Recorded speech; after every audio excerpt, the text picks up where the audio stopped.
Et c'est reparti pour Smart Bourse, votre double dose quotidienne de marché en direct sur Bismart, chaque jour à la mi-journée, 12h30, 13h, et en fin d'après-midi, la grande édition pendant 1 heure à partir de 17h. Au sommaire de cette édition ce soir, l'inflation américaine qui résiste, qui fait de la résistance sur le mois d'avril. Certes, sur un an, le chiffre global d'inflation décélère un petit peu, on passe de 8,5 à 8,3%, mais quand on regarde quand même les détails de la dynamique des prix aux États-Unis, on notera que l'augmentation continue des prix dans les services, des prix du logement et du coût du logement aux États-Unis. L'augmentation continue de cette partie des prix l'emporte largement sur les petites baisses de prix qu'on peut observer d'un mois sur l'autre, que ce soit sur l'énergie ou sur le prix des voitures d'occasion, par exemple, qui a été un item emblématique de la période Covid. Malgré effectivement ces petites baisses de prix, il y a en face l'augmentation continue de la partie services et logements qui donne une inflation cœur en progression d'un mois sur l'autre de 0,6%. C'est bien ce chiffre-là qu'il faut regarder pour comprendre la diffusion continue de l'inflation dans l'économie américaine. Le chiffre a généré pas mal de volatilité sur les marchés, avec même des taux qui se sont renversés. On était plutôt sur une détente obligataire et les tensions sont réapparues notamment sur la partie longue de la courbe ou la partie courte de la courbe aux États-Unis. Et dans le même temps, on notera la résistance des marchés actions qui vont pouvoir boucler une deuxième séance de rebond consécutive en Europe. Un rebond que je qualifie de laborieux, mais qui est quand même un beau rebond de 2% pour le CAC 40 ce soir en 2 séances. On efface la séance de baisse de lundi. Voilà où on en est donc sur les actions européennes en cette fin de journée. Vous aurez les infos clés dans un instant avec Alix Nguyen. Discussion de marché à suivre avec nos invités en plateau. Et puis dans le dernier quart d'heure, le quart d'heure thématique de Smart Bourse, on s'intéressera au thème du métavers, un nouveau nom mais qui reflète une réalité déjà tangible pour certains secteurs industriels ou numériques. Et c'est une des gérantes d'AXA IM, Pauline Landric, qui sera avec nous pour évoquer ce thème du métavers, un thème qui vient d'être associé à un nouveau fonds lancé par AXA IM ces dernières semaines.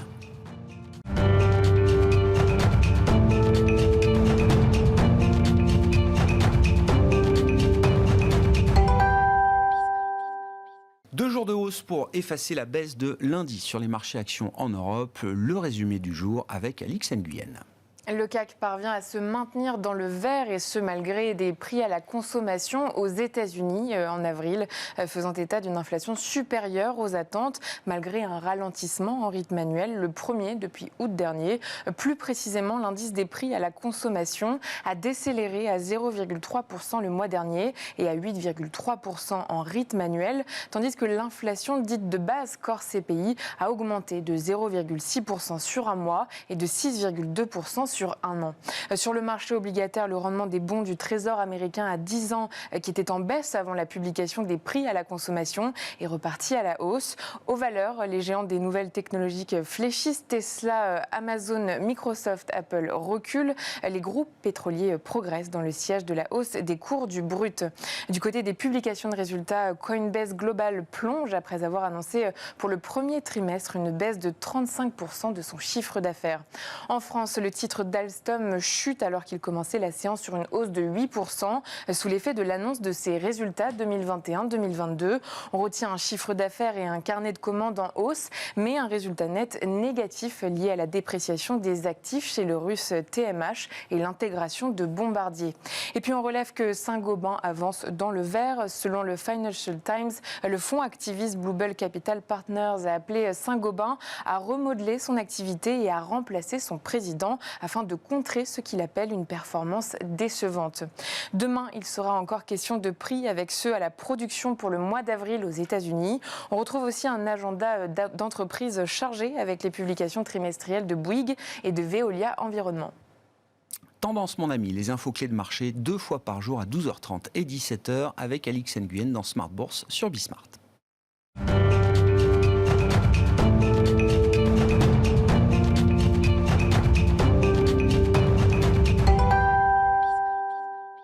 3 invités avec nous chaque soir pour décrypter les mouvements de la planète marché. Nathalie Pelleras est avec nous ce soir. Bonsoir Nathalie. Bonsoir. Vous êtes DG de 4 Points IM. À vos côtés, Julien Nebenzal, le président de Futur IM. Bonsoir Julien. Bonsoir Grégoire. Merci d'être là et merci à Vincent Genzin de nous accompagner également ce soir. Bonsoir Vincent. Ravi de vous retrouver. Vous êtes directeur de la stratégie de Cholet Dupont Oudart. Vincent, un commentaire sur le chiffre du jour et la réaction des marchés après la publication donc, de l'inflation américaine pour le mois d'avril, l'indice CPI, les prix à la consommation. On voit quand même une diffusion continue de l'inflation dans l'économie américaine. Et ce chiffre ne dément pas cette idée-là aujourd'hui. Si on attend une décélération de l'inflation, c'est par rapport à des comparaisons qui vont devenir plus favorables. Donc on peut très bien avoir une inflation annualisée sur un mois qui reste forte, mais par addition sur les 12 mois, on a quand même une inflation un petit peu moins forte. C'est ce que l'on voit dans les chiffres que tu commentais tout à l'heure. Donc j'aurais tendance à dire que ça va dans le bon sens, pas suffisamment, pas autant que le marché l'attendait, mais c'est peut-être aussi pour ça que la réaction des marchés, après avoir été très volatile, s'est plutôt stabilisée. Notamment sur les marchés des actions, qui abordaient cette publication dans des niveaux techniques de survente, un pessimisme très très important également aux États-Unis, et après que depuis hier, on est touché des niveaux de support très très importants. Donc, à la réflexion, il n'est pas étonnant que les marchés actions rebondissent. À la limite, le chiffre aurait même été un petit peu moins bon, on aurait quand même rebondi. Par contre, la réaction sur le marché obligataire montre bien que ce n'est pas suffisant pour se dire, OK, on sait que la Fed va s'arrêter un jour ou l'autre au niveau qu'elle a prévu. Voilà, il faut que l'inflation baisse davantage. Il y a toujours un risque aujourd'hui que la Fed ait besoin d'en faire un peu plus encore, sachant qu'elle prévoit d'en faire déjà pas mal, c'est-à-dire 3 hausses de 50 points de base consécutives, déjà une qui a été délivrée, 2 autres à venir sur les meetings de juin-juillet, ça c'est ce qui a été signalé, verrouillé d'une certaine manière par Jérôme Powell la semaine dernière. Le risque est toujours qu'à un moment la Fed ait besoin d'en faire peut-être encore un peu plus. Oui, ce qui compte c'est le point d'arrivée en 2023. Hein. Si on arrive à 2,75, ça peut le faire. Si on arrive à 3 ou plus... de quoi, d'inflation ? Non, de taux directeur. Ça repoussera un peu plus les taux longs et ça met à mal les perspectives sur les marchés actions. Mais pour l'instant, je crois que les marchés redeviennent un peu plus raisonnables. Enfin, non, je ne devrais pas dire ça. Non, ce qu'on commence à voir quand même, c'est que... Le niveau de sensibilité a un peu baissé ? Non, ce que je voulais dire, c'est que pour les marchés obligataires, le discours est en train d'évoluer en disant bon ben voilà, on est arrivé à 3, c'est déjà pas mal, ne vendons pas la peau de l'ours, attendons de voir, temporisons un petit peu. Mais ça ne veut pas dire qu'on va revenir à 2,50 évidemment, mais si déjà la hausse s'arrêtait ou qu'on ne dépasse pas les points hauts qu'on a connus au début de semaine, bon, ce serait déjà bien. Mais pour avoir une tendance plus favorable, il nous faut des confirmations plus fortes du côté de l'inflation. Ça reste la pierre angulaire de la dynamique générale des marchés, cette question de l'inflation. Tant qu'on n'a pas vu le pic, tant qu'on n'est pas sûr que les banques centrales ne seront pas encore plus agressives que ce qu'elles ne sont déjà, c'est compliqué de bâtir une stratégie au-delà de quelques jours ou quelques semaines, Julien ? Alors, pour bâtir une stratégie, il y a d'abord le niveau économique. Et je suis beaucoup l'indice ISM manufacturier, qui est celui sur lequel j'ai la meilleure visibilité sur longue période. Il est quasiment à 55. C'est ce que je disais l'été dernier, c'est à peu près la cible qu'on devait atteindre à minima.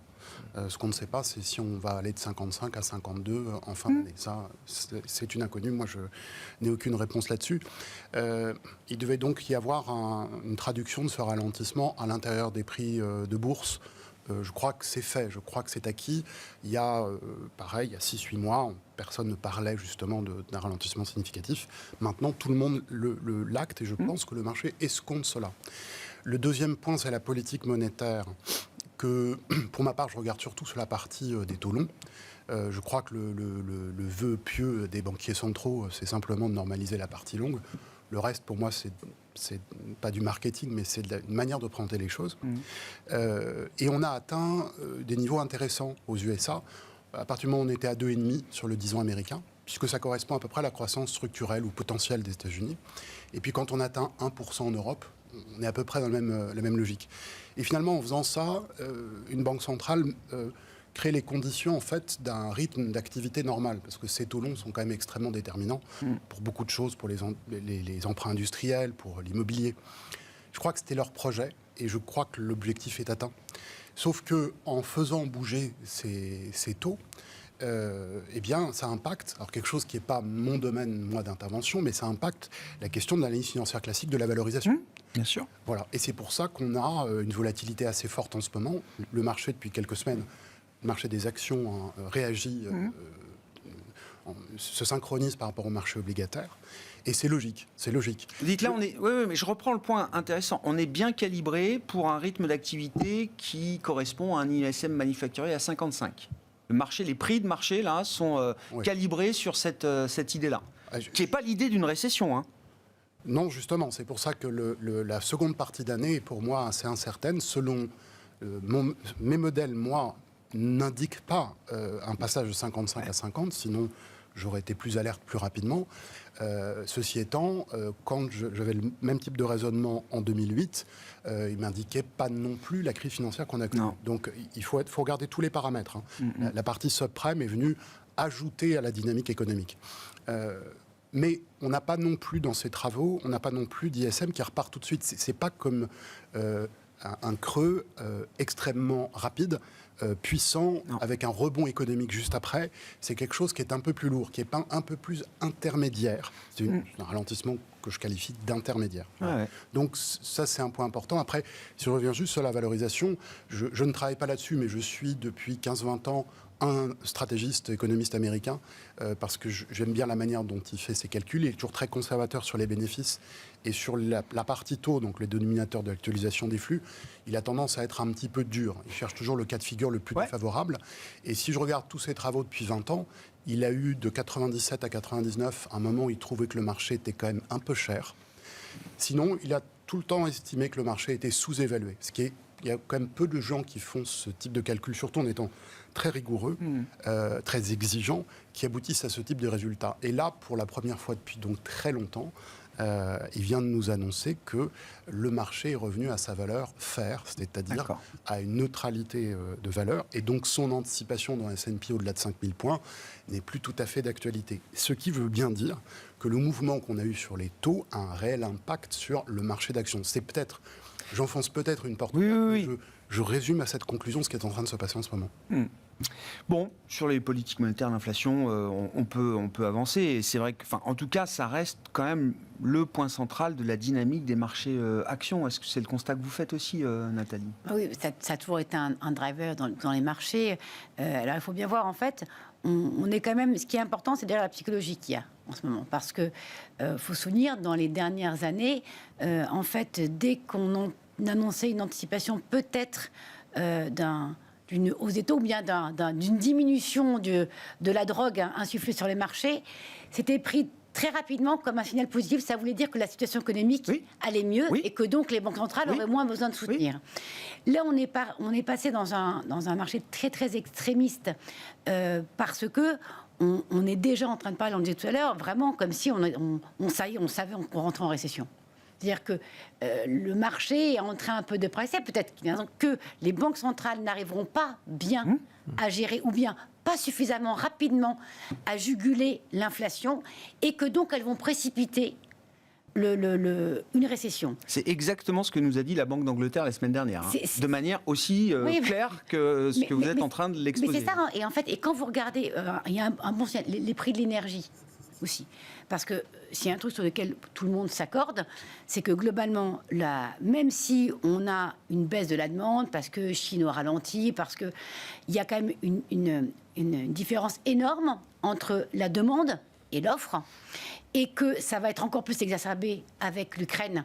Ça va prendre du temps avant qu'on se passe du pétrole et du gaz russe.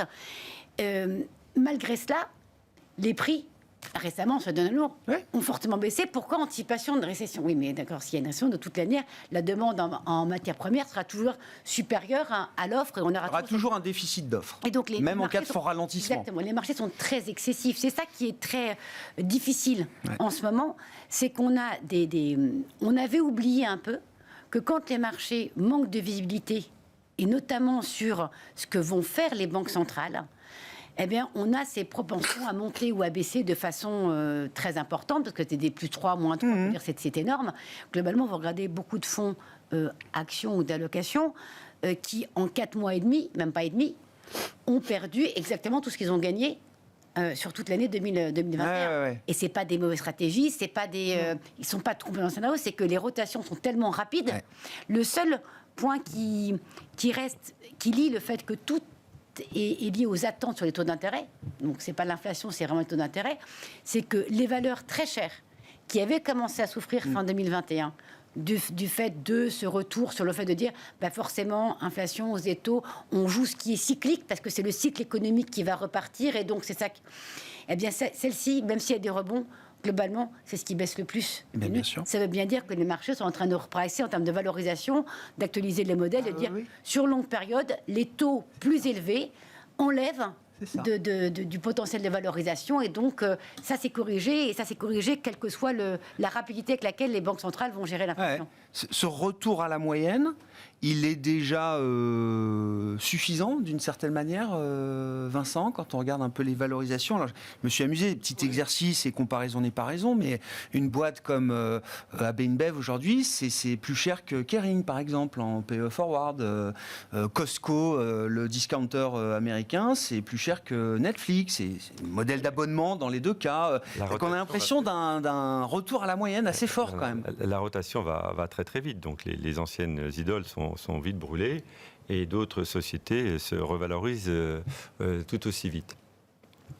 Donc, ce que vous avez dit est parfaitement exact. Il était normal que les marchés se recalent par rapport à la hausse des taux. C'était tout à fait attendu aux États-Unis. C'est arrivé plus vite que prévu par l'enchaînement de tous les chocs qui ont contribué à donner cette inflation, qui est beaucoup plus de volatilité à chaque changement de politique monétaire. C'est la loi du genre aux États-Unis depuis des siècles.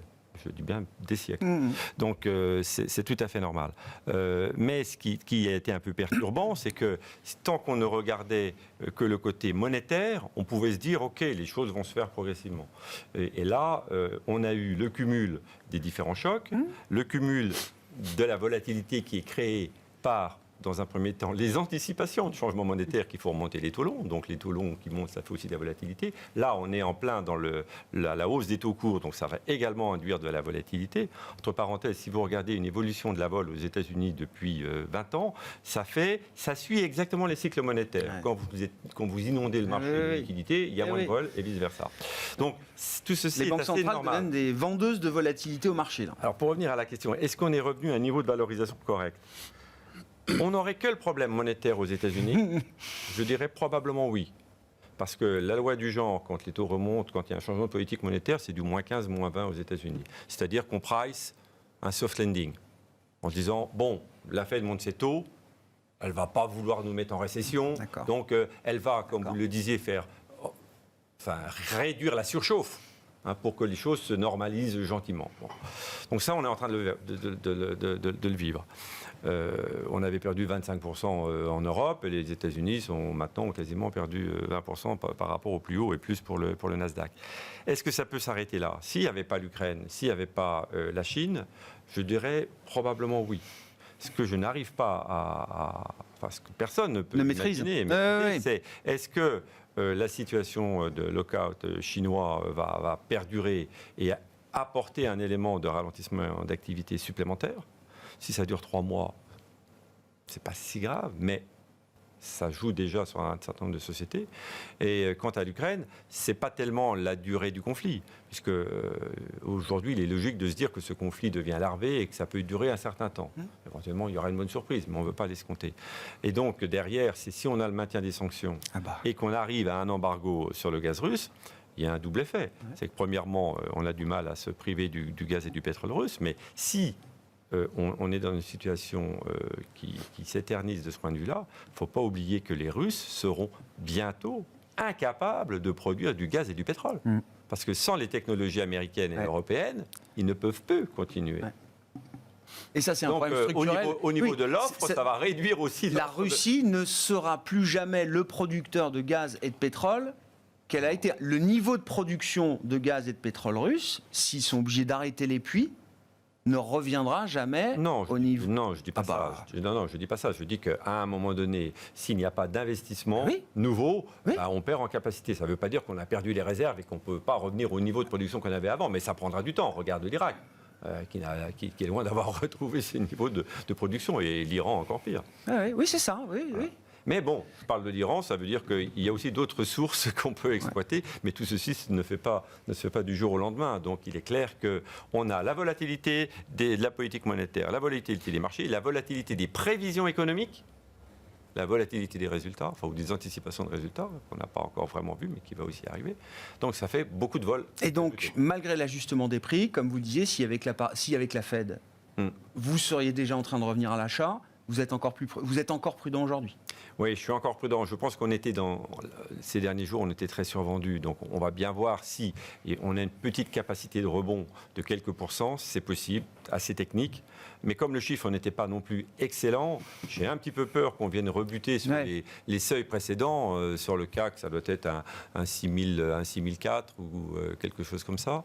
On a du mal à déborder, les sommets, les petits sommets récents. Ça y est, là. Parce que là, on commence à être vraiment dans une tendance un peu baissière. Les points hauts sont moins hauts, les points bas sont plus bas. Donc ça donne aussi une mauvaise psychologie. Et à partir du moment où on rentre dans des marchés de psychologie, on ne sait pas comment ça évolue. Ça peut aller très vite. Donc, il faut rester un peu prudent à cause de ça. Psychologie, Julien Ebenzahl. Est-ce qu'on peut espérer un rebond de bear market? Est-ce que c'est le mieux qu'on puisse espérer à ce stade? Est-ce que, je ne sais pas, dans la manière dont vous regardez évoluer la psychologie de marché, est-ce qu'on est arrivé à un point quand même où l'absence de mauvaises nouvelles supplémentaires serait déjà un facteur de soutien peut-être sur ces niveaux de prix pour les marchés actions en l'occurrence? On a un contexte de pessimisme en quelque sorte qui est quand même bien. Mûr. La réalité. Bien mûr. Oui, vous parliez tout à l'heure, vous compariez Netflix, je crois, avec Costco. Ouais, j'ai pris Costco, mais je crois que... Oui, mais c'est intéressant parce que sur votre plateau, septembre-octobre dernier, un gérant expliquait que finalement, ces grandes entreprises du Nasdaq, là, les plus célèbres d'entre elles, elles auraient une croissance non pas infinie, bien sûr, mais enfin tellement soutenue pour les années qui allaient suivre, etc., etc. Et je sentais, c'était plus de la conviction, quoi. Ouais. C'était en fait vraiment de se laisser entraîner par quelque chose qui a été réellement spectaculaire. Soit on garde raison, on est prudent, soit on décide d'aller dans ce sens de l'histoire. Ça m'a beaucoup marqué. Et je prends les données là que vous rappelez, Costco, Netflix, comme vraiment montrer que nous avons inversé totalement la polarité.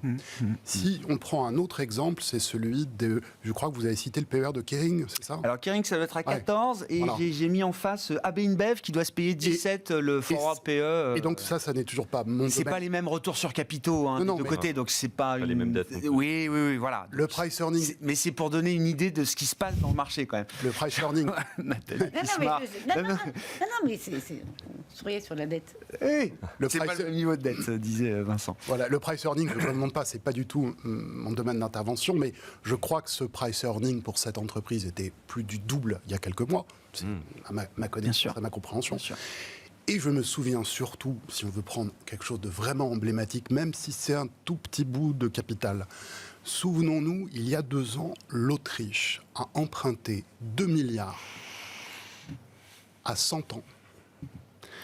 À un taux le plus bas possible, sachant que la précédente souche était autour de 1,52%. 1,50 à 2%, on peut peut-être comprendre. Ouais. La souscription était de 18 milliards pour seulement 2 milliards, une toute petite souche placée. Le taux est ressorti à 0,8%. 100 ans. 100 ans.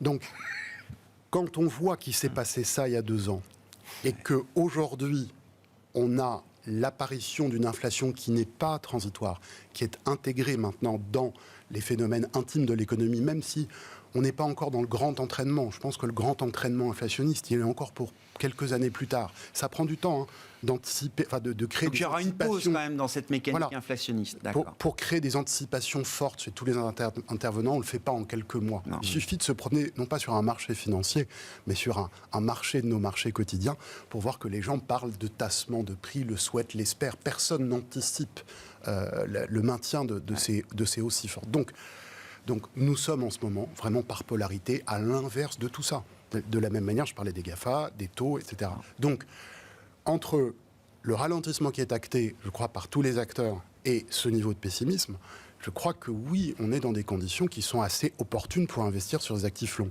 Maintenant que j'ai Donc dit on ça, peut racheter l'oblige autrichienne à 100 ans parce qu'elle se traite à 50 du par. Hein. J'ai regardé, je sais. En 2 ans, elle a dévissé le papier et la valeur a perdu 40 ou 50%. tout bon portefeuille est un portefeuille diversifié.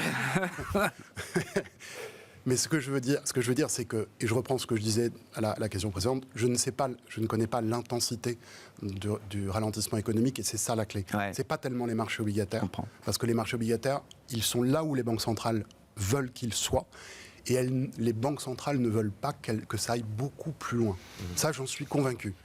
Donc, c'est le niveau d'activité économique. Je n'ai pas de boule de cristal, mais dans mes travaux, encore une fois, on ne doit pas aller très bas à ce moment-là. Donc, je crois que les conditions sont réunies, oui, pour une prise de risque sur les actifs longs. D'accord. Bon. Qu'est-ce qui marche dans les marchés actions depuis votre poste d'observation? Alors, soit à travers les fonds de 4 Points, soit à travers la sélection de fonds que vous faites aussi dans votre modèle. Vous regardez aussi les fonds sur l'ensemble du marché. Quels sont les types de stratégies ou les types de thèmes qui fonctionnent, qui arrivent à tenir là, dans ce marché rempli d'incertitudes, de complexité, de nervosité, etc. Je pense qu'il y a un an, à peu près au même moment, je vous donnais la même réponse. Ouais. En tout cas, sur ce qu'on allait privilégier pour l'été. J'ai pas tellement pris sur d'épaule depuis quasiment un an. Pourquoi? Pour des raisons de valorisation. Pour le comprendre ce qui se passe sur les marchés, je pense que c'est juste important de revenir sur la notion valorisation PE par rapport aux exemples que vous avez donnés. Et sans contexte, c'est des boîtes sur lesquelles on a pu être investi ou pas, donc c'est pas du tout ça le sujet. C'est que quand on prend le comparatif Kering AB InBev par exemple, et qu'on prend les autres boîtes qui peuvent souffrir en termes de multiples, ce qu'il faut bien voir, c'est que les marchés, dans les fortes hausses qu'on a eues les dernières années, donc je parle de 2019, de 2021, 2020 étant forcément à part, la hausse des cours de bourse n'a pas été liée, je mets à part les très techno, très chers, n'a pas été liée à une inflation des multiples, mais a été notamment tirée par une progression des résultats monstrueuse. Et donc ça, c'est un vrai driver fondamental. Et puis derrière, c'est les multiples qui sont un peu étendus. Et là, aujourd'hui, on se retrouve dans une situation sur laquelle, vous prenez un exemple comme Kering, oui, certes, c'est pas cher. Et ça peut se regarder, même pour un gérant, on commence à regarder un peu dessus. Mais la problématique, c'est quoi? C'est comment vont être les résultats demain? Et oui. L'exposition Chine, la dépendance par rapport à Gucci. Et donc, la question n'est n'est pas... pas... Est-ce que le E de earnings est solide? Exactement. Et c'est ça, en fait, qui fait la volatilité des marchés aujourd'hui et qui fait qu'on a encore des craintes et un manque de visibilité. C'est qu'on n'a pas de visibilité sur la capacité des entreprises à encore monter leurs marges et tenir leurs résultats. Et donc, on n'est plus sur le marché corrige un excès de valorisation ou à l'inverse, où tout n'est pas cher. Il faut voir ce qu'on attend en termes de résultats. Donc ça joue beaucoup pour Bien sûr. Et ce qui veut dire que dans les stratégies qui sont, ou les secteurs qui sont à même de mieux traverser ces périodes-là, c'est un peu la thématique du boring, hein. C'est la thématique de la visibilité.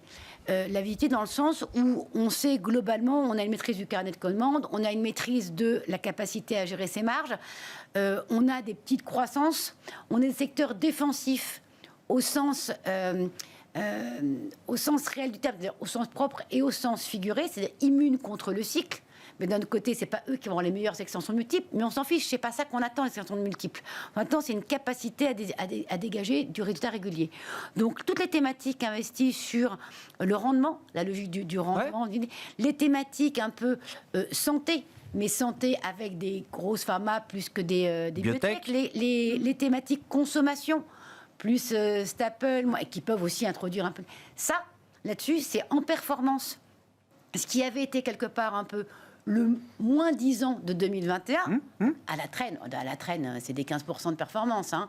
Donc, alors évidemment, c'est 2 fois moins bien que certains qui ont fait plus 30. Mais depuis le début de l'année, vous avez des stratégies comme ça qui sont encore positives aujourd'hui. Bien sûr. Et vous avez dedans des diversités sectorielles qui font que je pense que c'est vraiment, dans nos stratégies de multigestion, c'est ce qu'on continue à privilégier. La qualité, pas trop cher, visibilité. Rendement et qualité. Rendement, qualité, visibilité. Et ça, c'est vraiment parce que... Et alors après, se poudrer aussi, il ne faut pas oublier ce qu'on disait tout à l'heure. Il ne faut pas jeter le cycle. Il y a des gestions value. Gestion value ne veut pas dire value trap et ne veut pas dire que de la grosse cyclique industrielle qui ne peut fonctionner que si le cycle repart. C'est des gestions, ce qu'on appelle, assez disciplinées, qui justement achètent une capacité de résultat à monter à un prix à peu près correct. Mais c'est la première phase qui est importante, c'est une capacité à avoir des résultats. C'est ça. Et donc ces stratégies-là, elles aussi tirent très bien leur épingle du jeu. Il ne faut pas oublier non plus qu'on est à la veille de l'été et que c'est toujours un petit peu...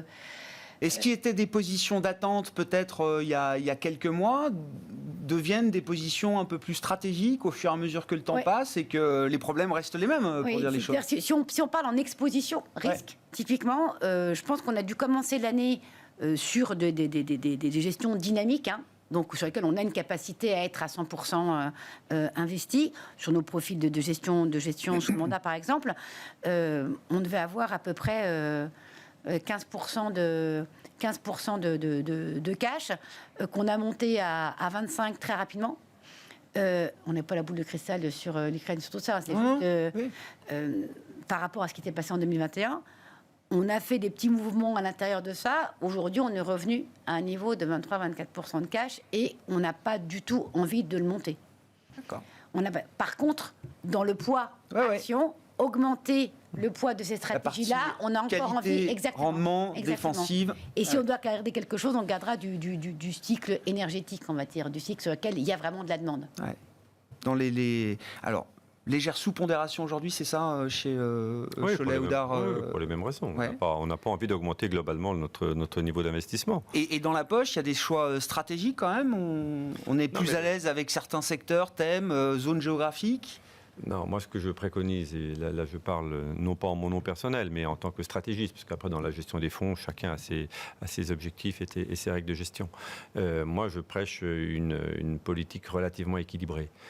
En plus, quand on gère des portefeuilles sous mandat et qu'on a du LVMH ou du L'Oréal ou du Hermès depuis 10 ans, c'est difficile de tout vendre du jour au lendemain pour des raisons fiscales. On est d'accord. Donc ça fait quand même plusieurs mois maintenant que je dis qu'il faut rééquilibrer ces portefeuilles avec des thèmes moins chers, je vais dire.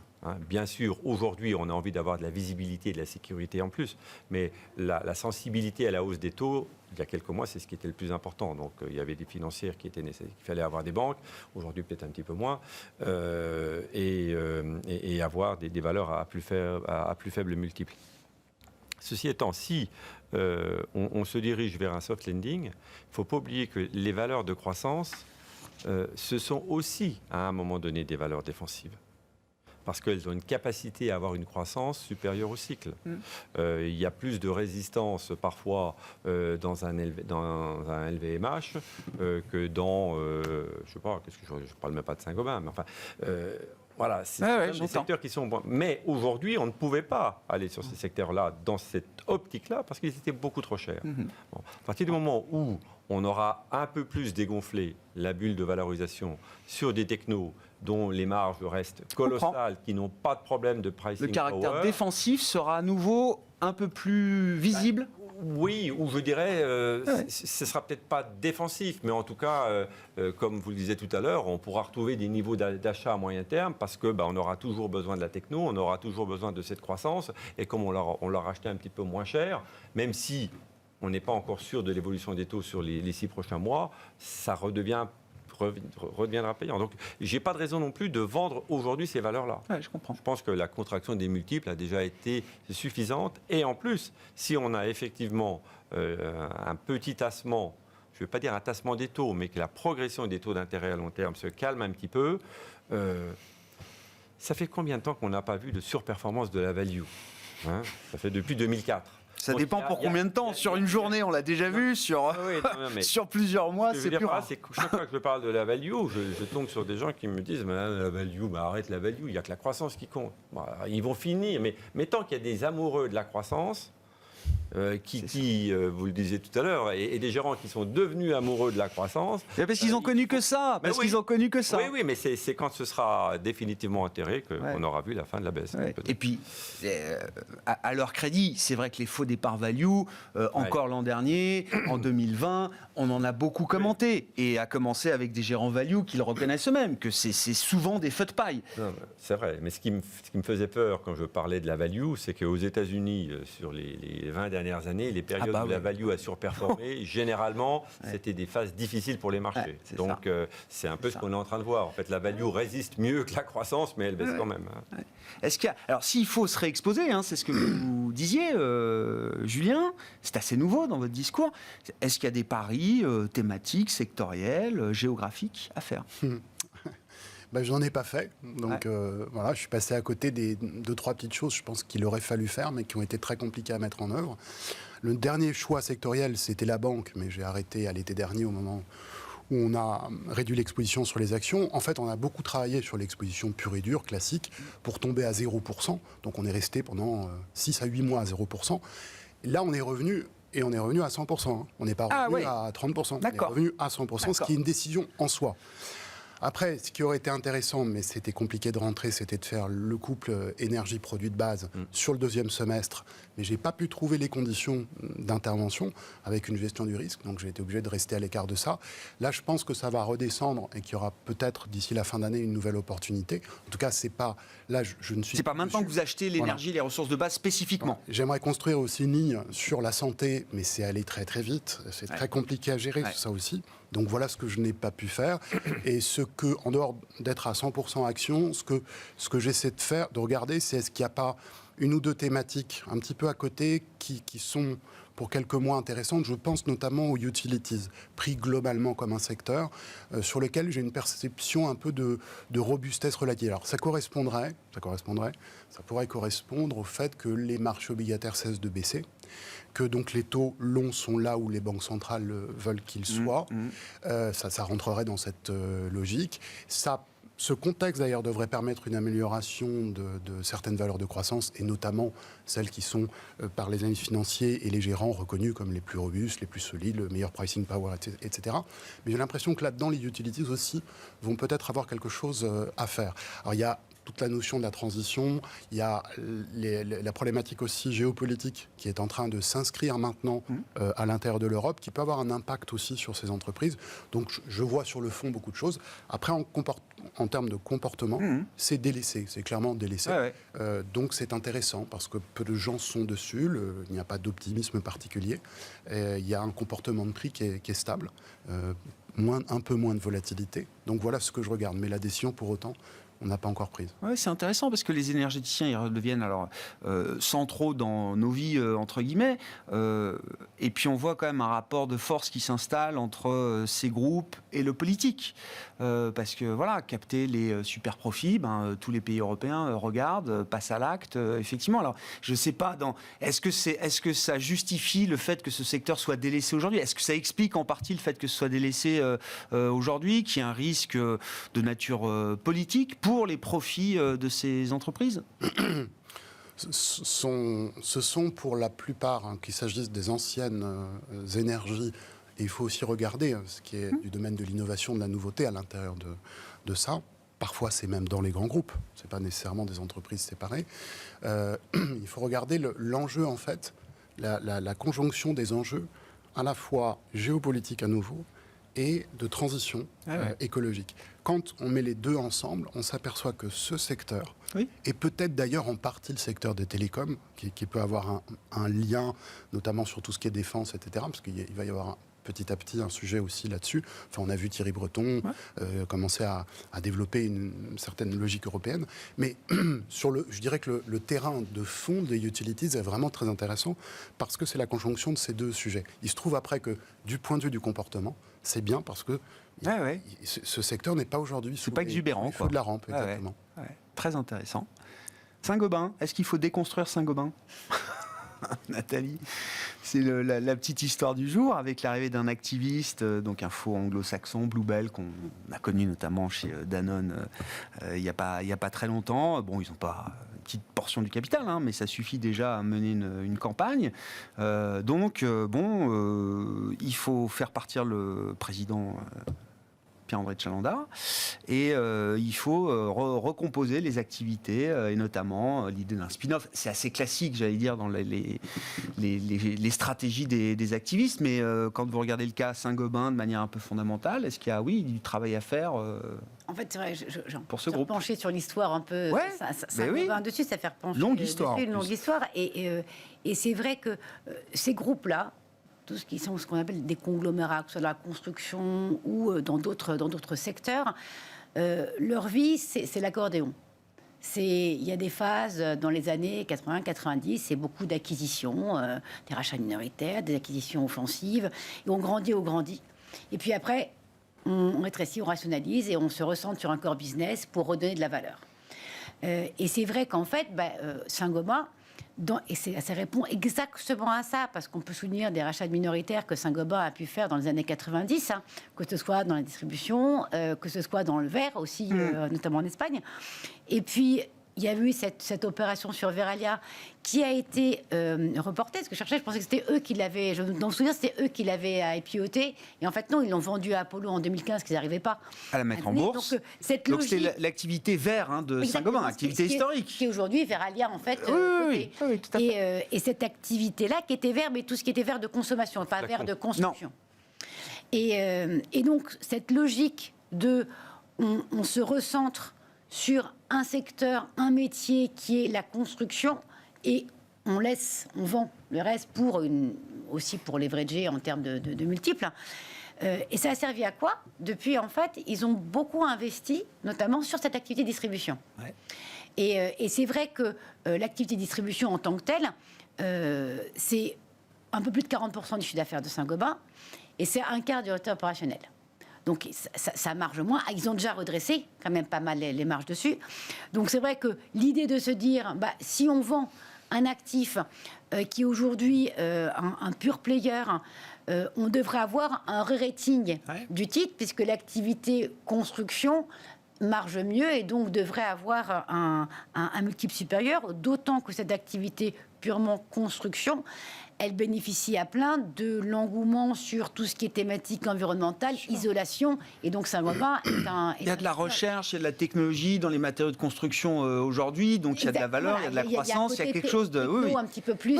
Oui. Et puis aussi, quand on regarde ce qui se passe dans le secteur, d'autres acteurs du même métier, CRH par exemple, ont déjà fait en fait ce move de vendre la distribution.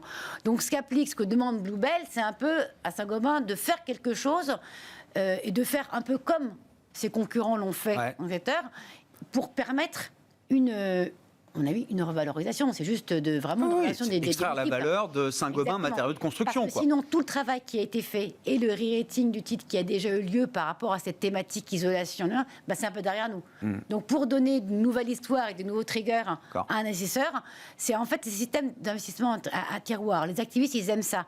Ils aiment pouvoir avoir tiré sur toutes les ficelles qui peuvent permettre un re-rating. Le départ du président, c'est plus parce que globalement, comme c'est sous sa houlette, puis il a gardé les deux pans président et DG pendant de nombreuses années, donc ça ne s'appelait pas aux activistes, notamment anglo-saxons. Et puis le développement, l'investissement sur cette partie distribution ayant été fait sous sa présidence et direction générale, de fait, c'est assez logique, il y a une cohérence entre les deux demandes. Donc, c'est un serpent de mer qui revient. Est-ce que ça aurait du sens? Oui. Est-ce que c'est le bon timing pour le faire? Est-ce que Saint-Gobain va le faire maintenant? Peut-être pas forcément, parce que c'est pas en moment où les marchés sont un peu aussi volatiles, ou c'est pas quand il y a la demande est plus faible que vous avez tiré la meilleure partie en termes de valorisation pour une session. Oui. Mais c'est une question stratégique qui mérite d'être posée pour un groupe comme Saint-Gobain. Oui, et qui est pas absurde en fait, qui est pas absurde, qui est logique. Et après, c'est logique que Saint-Gobain reste aussi dessus un peu. Ils ont dit qu'ils écoutaient tous leurs actionnaires. On verra jusqu'où l'histoire nous mène entre Bluebell et Saint-Gobain. C'est pas une folie que demande Bluebell. Ça pourrait avoir du sens. Oui, quelque chose de constructif. Oui. Mais garder la distribution pourrait aussi avoir du sens aussi. Donc il n'y a pas de... On verra comment la situation évolue. Voilà, c'était la petite situation spéciale du jour autour de Saint-Gobain. Merci à vous trois, on s'arrêtera là pour ce soir. Merci d'avoir été les invités de Planète Marché. Nathalie Pelleras, DG de 4Point CM, Vincent Genzi, directeur de la stratégie de Cholet Dupont Oudard, et Julien Nebenzal, le président de Futuriem, étaient les invités de Planète Marché ce soir.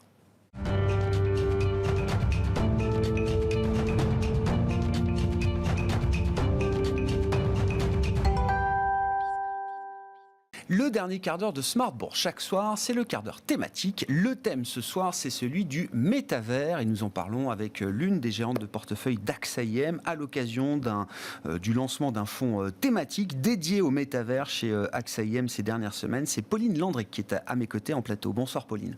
Bonsoir. Merci beaucoup d'être là. On va parler de la manière dont vous investissez sur ce thème du métavers, mais quand même pour rassembler tout le monde, métavers c'est... Alors, un nouveau mot qui fait du buzz, mais derrière ce nouveau mot, il y a quand même une réalité qu'on ne découvre pas aujourd'hui en 2022, Pauline. Alors exactement, donc peut-être pour définir un petit peu ce qu'est le métavers, je dirais que c'est la convergence des mondes réels et virtuels. Et donc, on recherche des innovations associées à une évolution de l'Internet, quelque part. Donc, un terme équivalent, ça serait ce qu'on appelle Web 3.0, donc une évolution de l'Internet qui rend des expériences plus visuelles, en 3 dimensions, et plus immersives. Donc, les différentes itérations de l'Internet, la première itération, c'était lorsque on connectait les personnes aux informations, donc juste rechercher de l'information par Internet. La seconde itération qui représentait là lorsque Internet est devenu beaucoup plus social, donc connecter les personnes aux autres personnes, aidé par l'Internet haut débit et l'Internet mobile. Et là, cette troisième évolution de l'Internet, donc qui connecte les personnes, mais aussi les objets et les lieux. Donc connecter tout ce qui nous entoure et donc ajouter plus de technologie à notre vie quotidienne. Et quand je dis que c'est déjà une réalité, on a tous eu plus ou moins l'occasion de porter déjà des lunettes de réalité virtuelle. On a de très jolis groupes technologiques français, citons-les, Dassault Systèmes, qui travaillent sur cette virtualisation des produits, des objets, du cycle de vie depuis très longtemps. Bernard Charlès, il en parle depuis des années déjà de cette histoire industrielle qui porte aujourd'hui un groupe comme Dassault Systèmes. Oui, vous êtes d'accord avec ça. Les piliers du métavers, d'une certaine manière, ils existent déjà quand on est dans une logique d'investisseur, Pauline. Alors exactement, et c'est bien la raison pour laquelle on a voulu lancer un portefeuille thématique sur le métavers, parce que nous avons bien sûr tous ensemble, AXA IM, une équipe très collaborative, que ce soit avec les gestionnaires de régions, marché émergent, Japon, États-Unis. Donc on a vraiment fait un travail de fond sur établir un univers d'investissement. Et là, on a vraiment trouvé donc, plus de 250 titres exposés à ce thème. Et donc, à partir de là, on a... Il y a un vrai univers d'investissement, il y a un vrai gisement, et donc ça fonde le thème, ou en tout cas ça le rend légitime aujourd'hui. Comment est-ce que vous avez sélectionné justement ces entreprises, à travers quel type d'usage, à travers quel type de participation au métavers justement? Comment est-ce que vous avez catégorisé les verticales d'investissement derrière ce fonds thématique, Pauline? Alors, notre façon de voir cette opportunité du métavers, on a divisé l'univers d'investissement en 4 opportunités principales, 4 sous-thèmes. Donc, le premier sous-thème, ça va être le thème des jeux vidéo, où, bien sûr, on voit les avancées, les développements les plus avancés du métavers, puisque, bien évidemment, ces sociétés ont développé des mondes virtuels depuis maintenant des décennies. Donc, le premier sous-thème. Le second sous-thème, qui est plus axé vers le côté social, donc les réseaux sociaux, etc. Et on pense que c'est vraiment un sous-thème qui est très important pour porter le métavers vers un niveau de plus grande consommation, puisque les réseaux sociaux ont énormément d'utilisateurs et donc les effets de viralité peuvent être très rapides et très très conséquent. Ouais. Juste, réseaux sociaux, c'est le retour de Second Life. Je ne sais pas si vous avez connu Second Life, mais c'était cette idée-là quand même déjà, il y a peut-être 10 ou 15 ans en arrière maintenant. Alors, c'est un prolongement du réseau social tel qu'on le connaît aujourd'hui. L'idée de l'acte, du sous-thème social, c'est vraiment, on veut exprimer notre propre identité dans un monde virtuel. Et c'est quelque chose qui touche particulièrement les plus jeunes générations actuellement, où les jeunes, leur existence virtuelle est aussi importante que leur existence réelle. Jeux vidéo, gaming, socialisation. Le troisième sous-thème, donc, qui est plus axé sur le domaine du travail. Ouais. Donc là, on retrouve le travail de bureau, donc avoir des réunions plus immersives, donc les réunions virtuelles. Et le domaine du travail plus industriel, donc là vous avez parlé d'Assosystèmes, donc tout ce qui touche aux jumeaux digitaux, dans la création de versions virtuelles d'objets réels, de la fabrication de prototypes.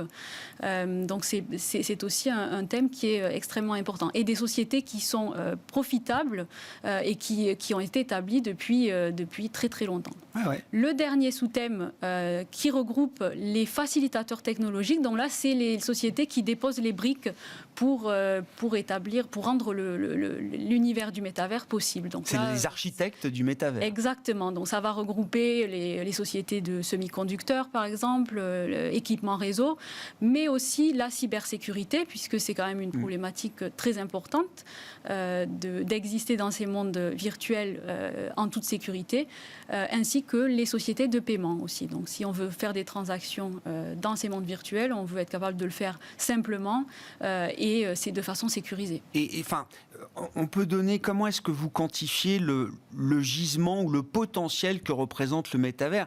Intéressant pour des boîtes déjà installées, dans les paiements par exemple. Donc on paye dans le monde, c'est virtuel le paiement déjà d'une certaine manière, mais le métavers va être un potentiel, un gisement d'activités supplémentaires pour des sociétés de paiement mondiales aujourd'hui qui traitent énormément de transactions à la seconde partout dans le monde. Ça représente quelque chose de très important en termes de potentiel de business demain pour ces entreprises? Alors pour de très nombreuses entreprises, il y a énormément de potentiel. Oui, je prends l'exemple du paiement, mais c'est pour comprendre le potentiel que ça représente. Exactement. Donc pour le paiement, on a cette dimension de décentralisation également. Donc ça, c'est encore un sous-thème un petit peu différent, mais oui, le monde des paiements qui existe dans ces mondes virtuels a tendance à être décentralisé. Mais en termes d'opportunités, il y a eu des études de marché, et ça c'est aussi intéressant de le mentionner, parce qu'une étude qui a été faite par Bloomberg, par exemple, a évalué la taille du marché du métavers à 500 milliards de dollars en 2020. Donc c'est déjà un marché qui existe et qui est déjà assez conséquent. Et leur prévision, c'est que ça pourrait être une opportunité de 800 milliards de dollars d'ici à 2024. Donc un taux de croissance par an entre 10 et 15%. Ah ouais. Donc un marché qui existe déjà, investissable avec des investissements profitable. Ouais. Est-ce qu'on peut avoir quelques exemples de sociétés emblématiques? Alors pour les sous-thèmes dont vous nous avez parlé, Pauline, qui vous paraissent être les entreprises les mieux exposées, les mieux positionnées justement pour capter la valeur du métavers et de la croissance du métavers? Alors bien sûr, dans le portefeuille, nous avons actuellement 46 titres. Ouais. Je vais choisir de vous parler de deux sociétés parce que je pense qu'elles aident vraiment à visualiser l'opportunité. Donc la première société s'appelle Penumbra. C'est une société américaine de santé, donc sur un secteur qui n'a rien à voir avec la technologie. Et Penumbra fabrique des matériels médicaux pour les affections vasculaires. Et depuis 2017, cette société a investi, donc depuis déjà 5 ans, a investi dans la rééducation virtuelle. Donc les patients vont être munis d'un casque de réalité virtuelle, des dispositifs autour des bras et des mains, et vont réaliser leur rééducation dans un monde virtuel, donc un monde divertissant, un peu comme un jeu vidéo. Pour les patients, donc c'est assez amusant. Et pour les docteurs, ça leur permet de capturer beaucoup de données et donc de suivre l'évolution de leur rééducation, d'adapter les exercices. Donc vraiment un cas qui répond à un besoin et qui améliore l'expérience finalement. Oui, voilà, c'est ça. Je comprends qu'à travers ça, on pourrait sans doute capter ces données, mais on rend l'expérience beaucoup plus plaisante, beaucoup plus confortable, beaucoup plus facile aussi peut-être pour le patient. C'est ça Voilà, et comme l'expérience est améliorée de la part du patient, les progrès se font ressentir plus rapidement. Ouais. Intéressant, parce qu'effectivement, on voit bien que c'est un thème transsectoriel. Ce n'est pas juste quelques secteurs technologiques qui répondent au thème du métavers aujourd'hui. Exactement. Autre exemple d'entreprise emblématique, Pauline ? Alors, un deuxième exemple, je citerai la société qui s'appelle Matterport. Donc, c'est une société dans le domaine des jumeaux numériques, donc qui crée des outils de visualisation pour les espaces. Donc, ça va être reproduire une maquette virtuelle d'appartements, de maisons, d'immeubles. Donc les domaines d'application à présent, c'est surtout sur le domaine de l'immobilier, offrir aux clients la possibilité de visite virtuelle et donc de naviguer les différentes pièces, prendre des mesures, découvrir quand on ouvre la fenêtre qu'est-ce qui se passe, qu'est-ce qu'on voit. Donc là aussi, un cas d'utilisation qui est très visuel, qui améliore l'expérience par rapport à une expérience si vous regardez un site internet avec des photos en 2 dimensions. Est-ce qu'on va tous accepter de dériver notre réalité en permanence comme ça dans des mondes virtuels ? Enfin, il y a une.